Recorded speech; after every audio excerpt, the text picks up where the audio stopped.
নির্বাচন নিয়ে নির্বাচন এখন একটি অবধারিত ঘটনায় ক্রমান্বয়ে পরিণত হচ্ছে। তো যে কোনো একটি ঘটনার পৌঁছানোর ক্ষেত্রে রাস্তা অনেক ক্ষেত্রেই সমস্যা সংকুল থাকে। প্রত্যেকেই আশা করছেন যে নির্বাচনটি হবে যথাসময়ে, সুষ্ঠুভাবে হবে, অংশগ্রহণমূলকভাবে হবে এবং যে ফলাফল আসবে তা আগামী দিনের বাংলাদেশের পরিবর্তনের যে চেষ্টা সেটাকে আরও এগিয়ে নিয়ে যাবে।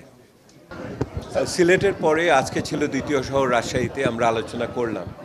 যেই জিনিসটা বের হয়ে এসছে সেটা হলো যে আগে নেতারা বলতেন, জনতা শুনত।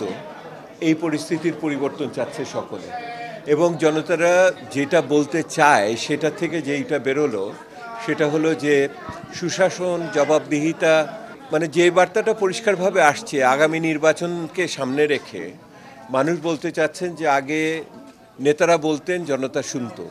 এই পরিস্থিতির তারা পরিবর্তন চায় এবং তারা কি বলতে চায় সেটাও কিন্তু পরিষ্কারভাবে তারা জানাচ্ছে। তারা দেখতে চাচ্ছে একটি নির্বাচন যেখানে প্রকৃত জনপ্রতিনিধিরা নির্বাচিত হবেন এবং তাদের ক্ষেত্রে নির্বাচনের ব্যয়কে নিয়ন্ত্রণ করা, নির্বাচনের ভিতরে বিভিন্ন ধরনের এখন যেই সোশ্যাল মিডিয়া, সামাজিক মিডিয়ার ব্যবহারকে নিয়ন্ত্রণ করা এবং যথোপযুক্ত প্রার্থীকে দাঁড় করানোর ব্যাপারে খুব বড়ভাবে কথা আসছে। ঢালাইয়ের সেরা প্রিমিয়ার সিমেন্ট।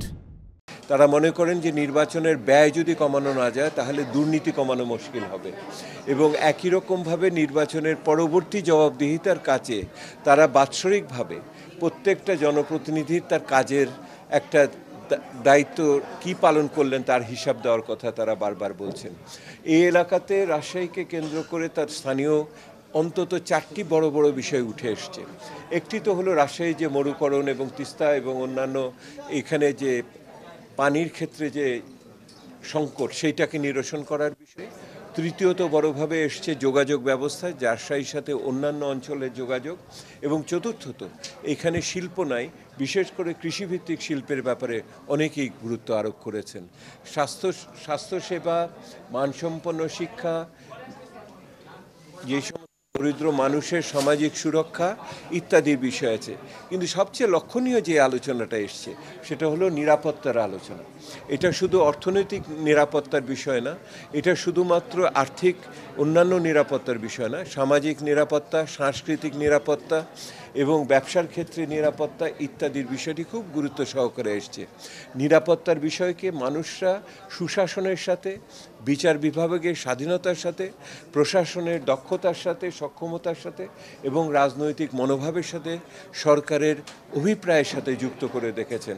অর্থাৎ নিরাপত্তার বিষয় কি ওনারা সামগ্রিকতায় বিচার করেছেন এবং এই নিরাপত্তাকে যদি জোরদার না করা যায় তাহলে একটি সুষ্ঠু নির্বাচন করা কষ্টকর হবে বলে ওনারা বিবেচনা করেন এবং নির্বাচন উত্তর নিরাপত্তার বিষয়টিও ওনাদের দৃষ্টিতে কম গুরুত্বপূর্ণ না।